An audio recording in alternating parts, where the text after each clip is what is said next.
네, 20대 국회 첫 정기국회가 첫날부터 파행을 맞았습니다. 발단은 정세균 국회의장의 개회사 때문인데요. 새누리당은 의장직 사퇴 요구까지 요구하면서 강력하게 반발하고 있습니다. 협치가 사라져버린 20대 국회, 시작부터 순탄치가 않습니다. 두 분을 모셨습니다. 김병민 경희대학교 행정학과 개건 교수, 그리고 이종훈 정치평론가 두 분 나오셨습니다. 어서 오세요. 안녕하세요. 네, 국회 의사 일정 보이콧. 예전엔 주로 야당이 많이 했었는데요. 여소야대 국회에서는 지금 여당의 몫이 됐습니다. 주제부터 보시죠. 다음은 국회의장님의 개회사가 있겠습니다. 최근 청와대 민정수석과 관련한 논란은 국민 여러분께 참으로 부끄럽고 민망한 일입니다.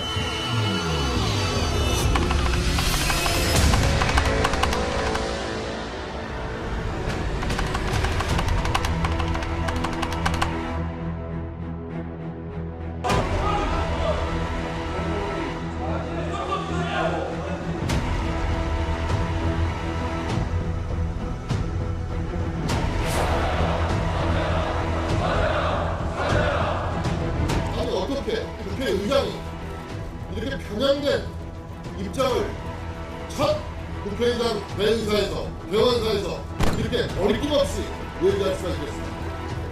우리 새누리당은 20대 국회 앞으로의 모든 의사일정을 거부할 것입니다.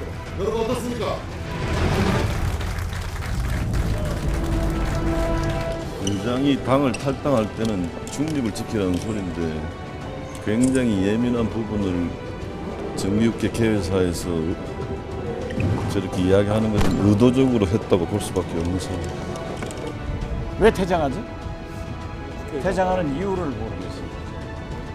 저는 국회의장님을 만나서 엑셀런트라고 표시를 했고 당대 최고 개회사를 하셨다고 아주 잘했다고 했습니다.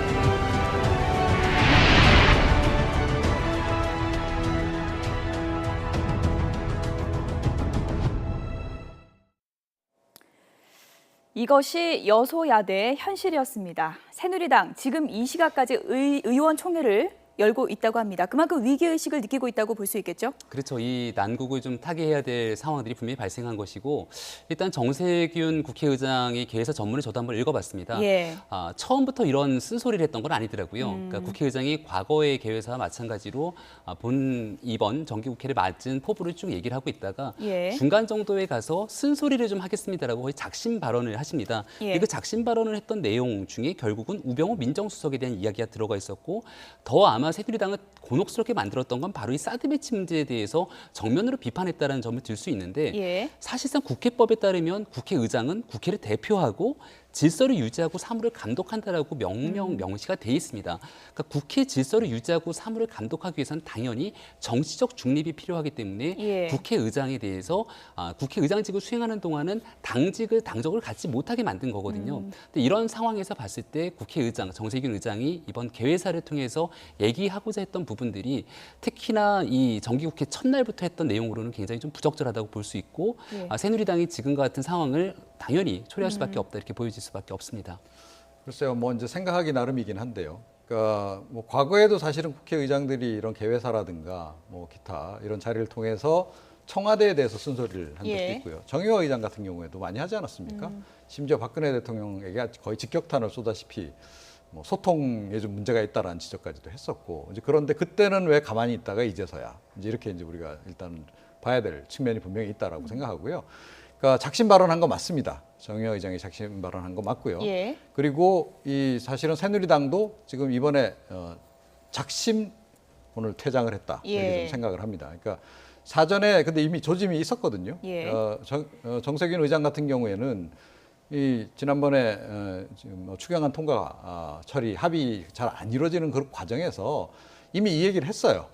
그러니까 우병우 수석 사실은 이거 특검으로 넘기고 빨리 이 좀 민생 관련한 추경안 처리하자라는 얘기 이미 했다는 거죠.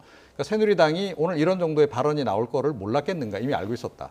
게다가 뭐 아시는 분은 다 아시지만 국회의장 개회사는 사전에 다 언론에 배포가 됩니다. 예. 그러니까 오늘 오후 하기 전에 오전에 이미 언론에 다 배포가 되고 기자들한테 다 배포가 되고 여당에도 다 들어가거든요. 그러니까 이 내용을 다 검토하고 나서 오늘 우리가 어떤 행동을 취할 것인가 예. 예비하고 들어와서 사실은 이제 작심 발언을 하니까 작심 퇴장을 한 건데 새누리당 지금 내에서 위기 의식이 상당히 있는 건 맞는 것 같고요. 그러니까 밀리면 끝이다. 이 예. 생각을 하는 것 같아요. 특히 이번에 추경안 그 협상을 진행하는 과정에서 그걸 좀 절실히 느낀 게 아닌가 이렇게 예. 생각을 합니다. 말씀하신 대로 정세균 국회의장의 작심 발언에 대해서 새누리당 작심 퇴장을 했습니다. 지금 뭐 강대강으로 맞붙고 있는 그런 상황인데요. 지금 새누리당이 이 늦은 시간까지 의원총회를 개최하면서 대책을 논의를 하고 있다고 합니다. 이번엔 국회로 가보겠습니다. 취재기자가 연결돼 있는데요. 조태영 기자.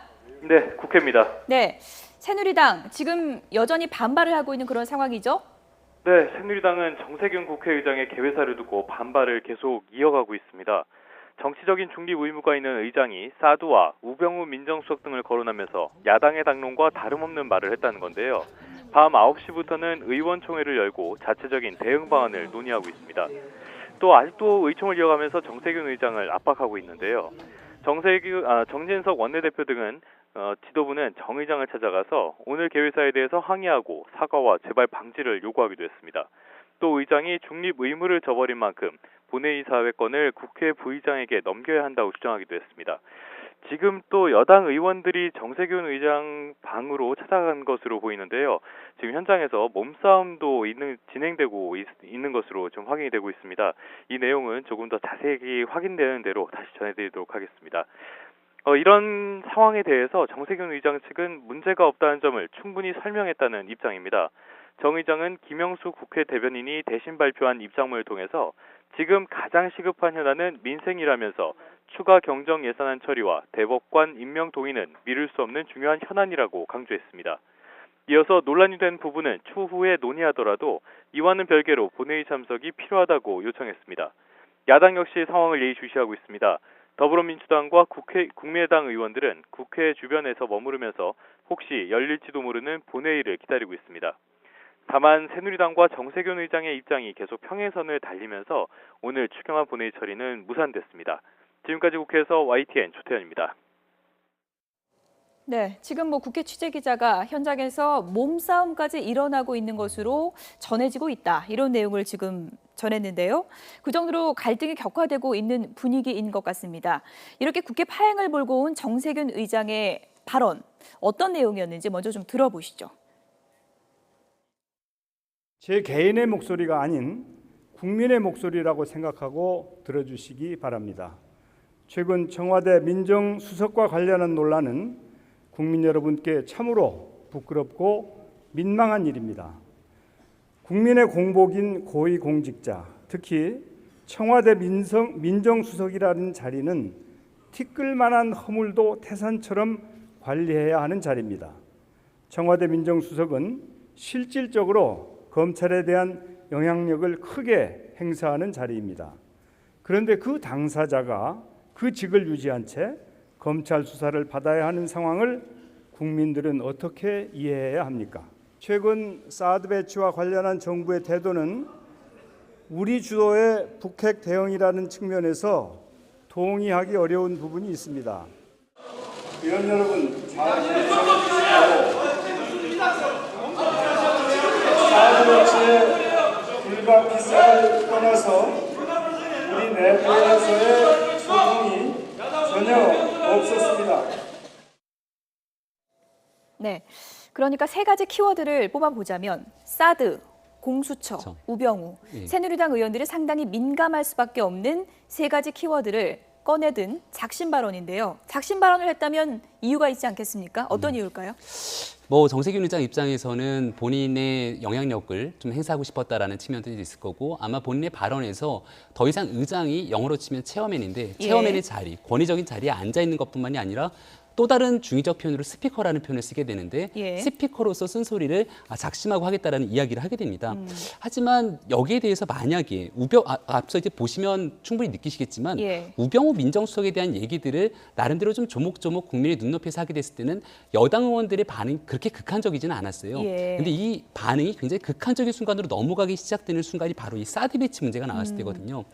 그러니까 국회의장으로서 국민의 눈높이에 맞게 현 정부가 잘못하고 있는 부분들을 은유적 표현으로 지탄했다라면 이번 개회사가 그렇게까지 문제가 되지는 않았을 겁니다. 예. 하지만 사드 배치 같은 경우는 사실상 지금 대한민국 정부가 나름대로 국가의 안보를 위해 추구하고 있는 이런 상황을 야당에서 특히 국민의당 같은 경우는 당론으로 반대를 하고 있고 더불어민주당 같은 경우도 사드 배치 반대를 당론으로 채택하기 위한 과정들을 예. 추구하고 있는 과정에서 국회의장이 개회사에서 하실 말씀으로 보기는 어려움이 충분히 있거든요. 예. 그렇기 때문에 새누리당이 극한적인 반발을 불러왔던 중요한 세 가지 대목 중에 저는 제일 중요했던 요인은 바로 이 사드 배치 부분으로 볼 수밖에 없다 이렇게 말씀드리고 싶습니다. 네, 국회의장 발언이 있은 직후 새누리당 집단 퇴장을 했는데 긴급 의원 총회를 열었습니다. 이정현 대표는 오늘 발언에 대해서 대권병이다 이런 비판을 하기도 했는데요. 어떤 내용이 나왔는지 들어보시죠. 중립 의무를 지키면서 국회 운영에 총 책임을 진 국회의장이 이렇게 편향된 입장을 첫 국회의장 개의사에서 개원사에서 이렇게 거리낌 없이 국민들을 향해서 얘기할 수가 있겠습니까? 나는 처음부터 국회의장이 배지도 달가오지 않은 국회의장이 못마땅합니다. 도저히 묵과할 수 없습니다. 국회의장의 온당한 사과와 후속 조치가 마련되지 않는 한 우리 새누리당은 20대 국회 앞으로의 모든 의사일정을 거부할 것입니까? 여러분 어떻습니까? 뭘 계산을 하고 저렇게 국회의장까지 하실 정도로 국회 경험과 경륜이 풍부하신 분이 이러한 것을 다 예상하고도 이런 일을 할 수 있었을까라고 생각을 해봅니다. 가장 근본적인 목적은 대선이죠. 본인이 나가든 또 어쨌든 자기가 과거에 소속된 정당이 집권을 하게 할 그러한 순전히 그야말로 대권병 이외에 다른 걸로 절대 해석이 될 수 없는 그야말로 아주 중증의 대권병이 아니고는 도저히 이러한 초유의 헌정사상 초유의 이러한 국회의장의 도발은 있을 수가 없습니다. 정세균 국회의장의 대권병인데 그것도 중증 대권병이다 이렇게 네. 했습니다. 그러니까 뭐 정세균 의장 발언도 작심 발언이었는데 예. 이정현 대표도 요즘에는 굉장히 그 목청을 많이 낮추고 계시더니 예. 오늘 또 갑자기 또 저렇게 또 작심 발언을 또 하시네요. 오늘은 보이지 어. 않는 바람이 아니었던 것 예, 같습니다. 그렇죠. 조금 이례적이네요. 그런데 뭐 핵심은 이거 아닙니까? 그 정세균 의장이 결국은 본인의 대권 행보를 지금 하고 있다. 이제 이런 얘기인데 당장 뭐 내년에 좀 출마하시기는 좀 불가능한 거 아닙니까? 그렇기 때문에 그건 조금은 이제 그 저는 사실은 맥락이 좀 닿지 않는다라고 예. 생각하고요. 그러니까 아마 정세균 의장은 이번에 이런 생각을 했을 겁니다. 그러니까 민심은 내 편이다. 그러니까 사실은 뭐 이 우병우 민정수석 문제도 그렇고 사드 배치 관련한 부분도 그렇고 그러니까 어느 정도는 자신이 좀 있었겠죠. 그러니까 기존에 여론조사 나온 결과도 있고.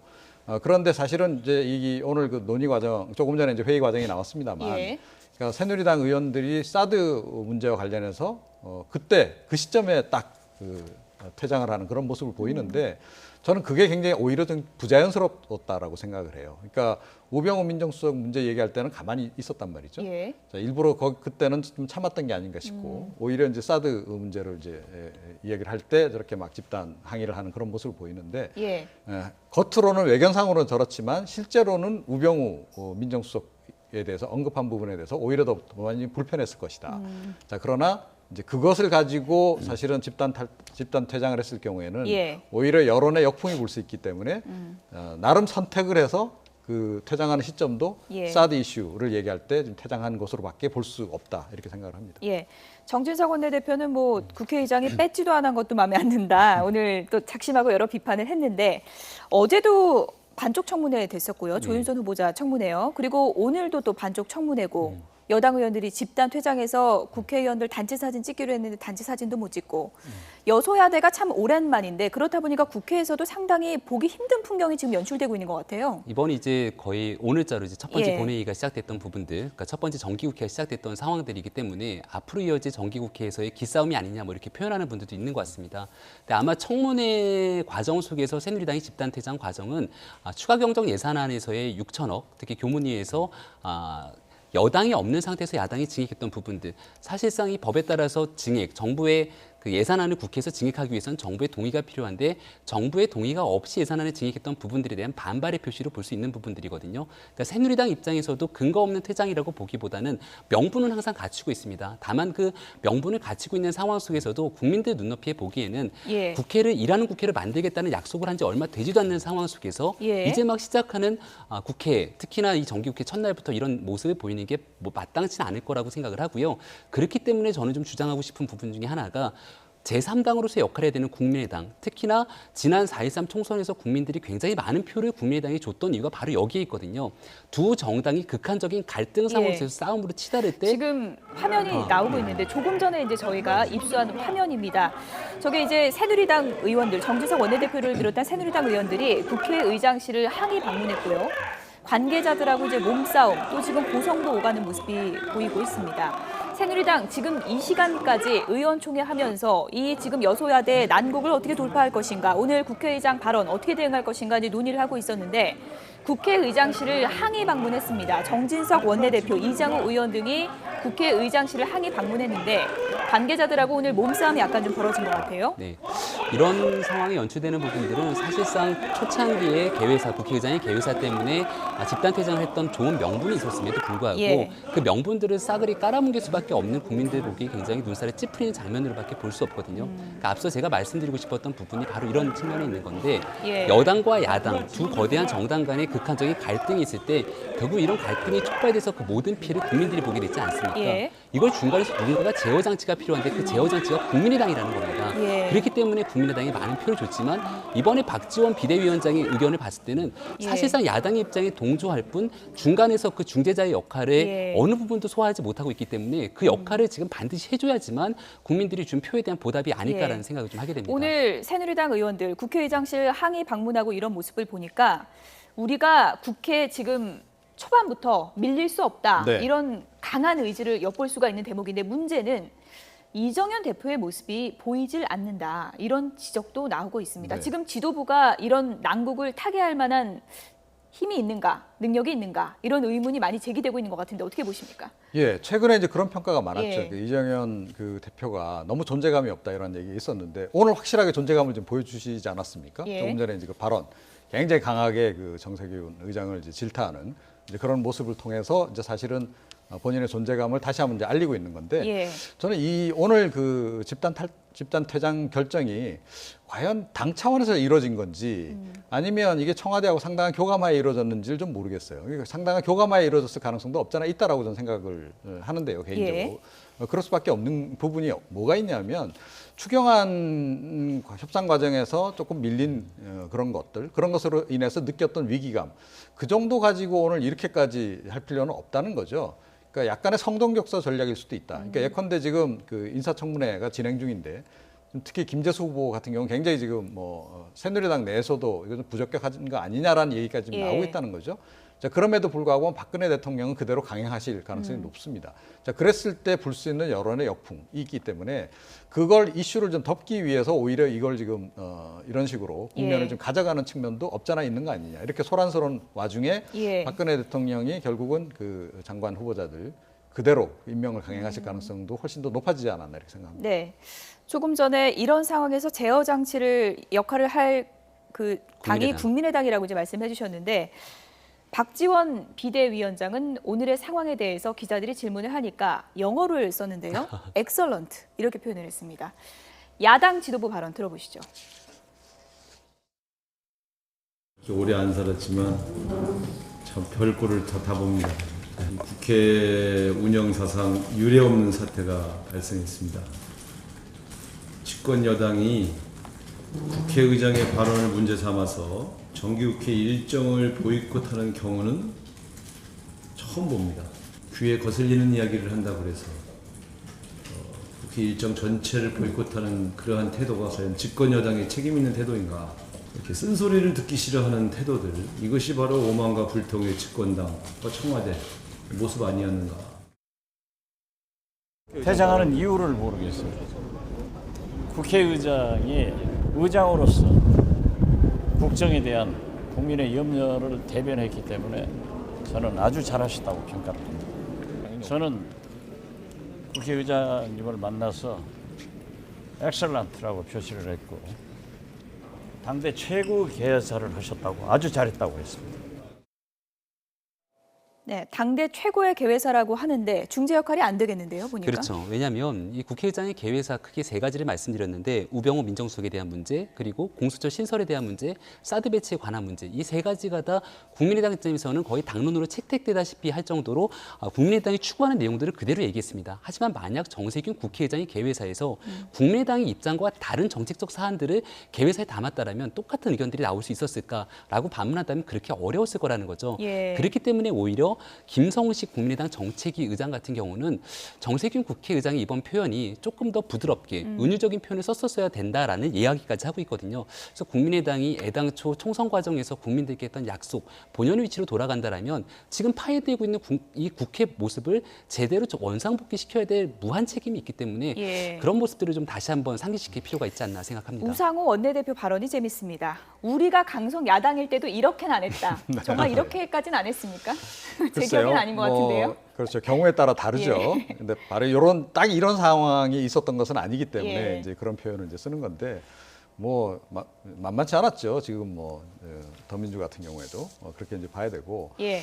글쎄요. 그러니까 그 국민의당의 역할 또 박지원 위원장의 역할 관련해서는 사실은 이 추경안 이번에 그 합의 도달하는데 국민의당이 상당한 역할을 했다라고 볼 수밖에 없습니다. 박지원 위원장 같은 경우에 추경안 이건 어떤 일이 있어도 처리해야 된다는 얘기를 계속 했거든요. 예. 더불어민주당은 이번에 처리하지 않고 넘어갈 생각도 초반에는 했던 것으로 저는 예. 알고 있습니다. 그래서 그런 역할을 하고 있고 지금 이 순간에도 아마 그 모종의 역할은 분명히 하고 있을 것이다 생각합니다. 그러니까 겉으로 이게 벌어지는 일과 물 밑에서 수면에서 진행되는 일들은 늘 국회에서 이게 구별해서 봐야 되는데요. 예. 저렇게 앞에서 막 국회의장에게 격렬하게 항의하고 하면서도 아마 새누리당 쪽에서는 벌써 출구 전략을 생각하고 있을 겁니다. 아마.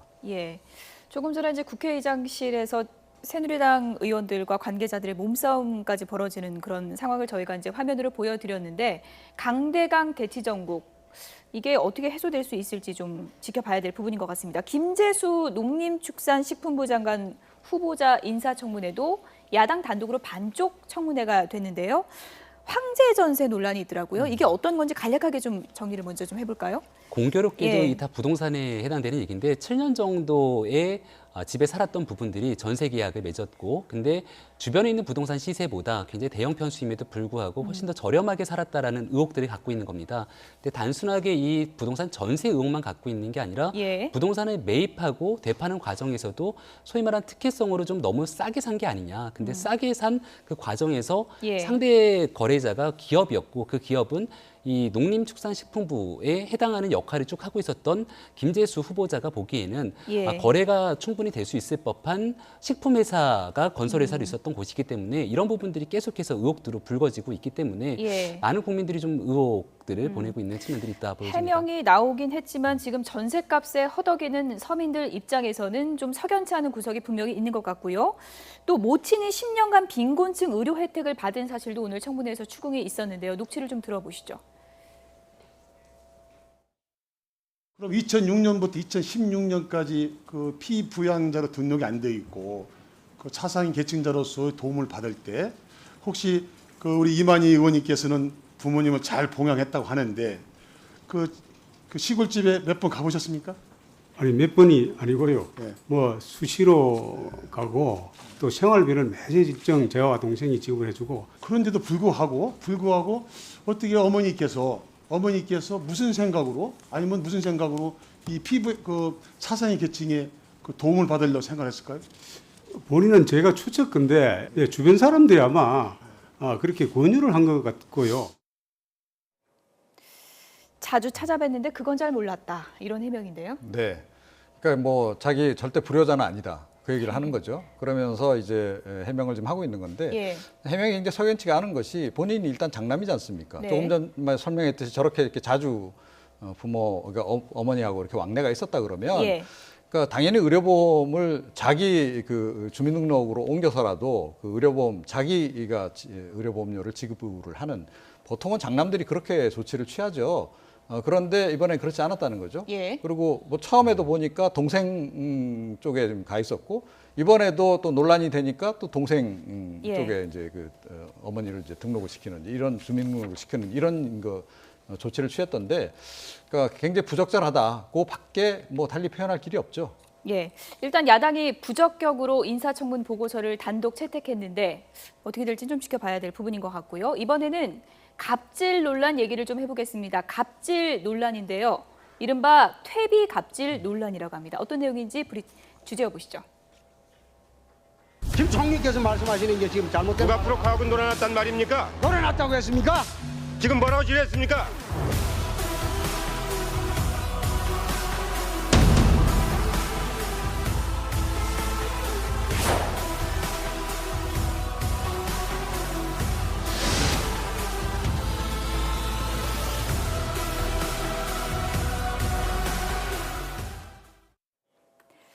집 앞에 퇴비를 치워달라.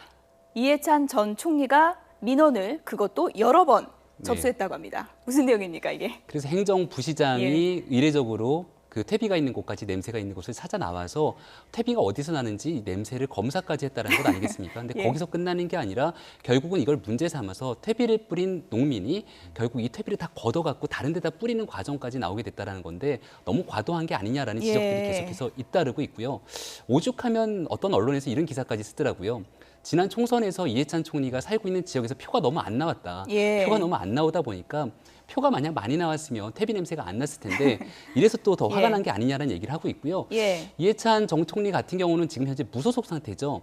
지난번 전당대회에서 더불어민주당이 친문 체제가 구축이 되면서 지도부가 나를 모시러 올 거다라고 얘기를 하셨는데 이런 상황이면 더민주 지도부가 모시러 가기 조금 석연찮은 상황이 되지 않나라는 생각도 듭니다. 새누리당 세종시당이 농민 생계 터전인 농지 근처로 국회의원이 이사했다고 이렇게 퇴비 수거하라고 하면 농사는 어떻게 짓냐 이러면서 축산시설 악취로 고생하는 수천 명의 민원보다 한 사람 악취 때문에 호들갑을 떠는 세종시 행정, 시민들이 이걸 어떻게 볼지 의문이다. 이렇게 이제 비판을 하는 내용을 발표했습니다. 저도 퇴비 뭐 이런 거 잘 모르지만 들어보니까 이게 며칠 뒤면 또 사라진다고 하더라고요. 그런데 이 며칠 안에 이게 민원을 3차례나 접수했다는 거 아닙니까? 네, 그러니까 도저히 용납할 수 없다. 뭐 이제 이렇게 생각을 한 건데요. 그런데 시골에 전원주택 갖게 되면요, 이 퇴비 냄새만 나는 게 아닙니다. 비료 냄새도 나고요. 그리고 농약도 뿌립니다. 농약도 얼마나 건강에 해롭습니까? 그런 식으로 민원 넣기 시작하면 아마 그 농민들 농사 못 짓습니다, 실제로. 그런데 그것을 그 지역의 국회의원이 했다. 이거는 정말로 좀 부끄러워해야 될 일이죠. 안 그래도 지금 그 여야 불문하고 국회의원들 갑질 논란이 많은 상황에서 특히 이 야당 쪽에서 지난 총선 전에도 사실은 갑질이 많아가지고 굉장히 논란이 많지 않았습니까? 그 바람에 이제 상당히 손해도 많이 보고 했는데 그런데도 아직도 이것이 계속되고 있다. 더군다나 이분이 친노 세력의 거의 좌장격이었던 분 아닙니까? 그러니까 이 정도 원로 정치인이 이런 모습을 보이는 거는 정말 부끄러워해야 될 일이다 이렇게 생각합니다. 부시장이 퇴비 분석하라고 있는 그런 위치는 아닐 것 같은데요. 분명히 문제는 이 퇴비를 치우는 과정에서 농민이 입었을 피해도 상당했을 것 같습니다. 많은 분들이 농민에게 좀 위로금을 줘야 되는 게 아니냐라는 댓글도 많더라고요. 그렇죠. 이 농민 같은 경우에는 아마 그런 생각이 들 것 같아요. 이번에 이철성 경찰청장이 취임하면서 앞으로 100일 동안 갑질과의 전쟁을 하겠다라고 얘기를 했는데 이런 갑질부터 좀 해결해 주세요라고 탄원하고 싶지 않나라는 생각도 들 것 같다는 생각이 듭니다. 여기까지 듣겠습니다. 지금까지 김병민 경희대학교 행정학과 개건교수 그리고 이종훈 정치평론가 두 분이었습니다. 고맙습니다.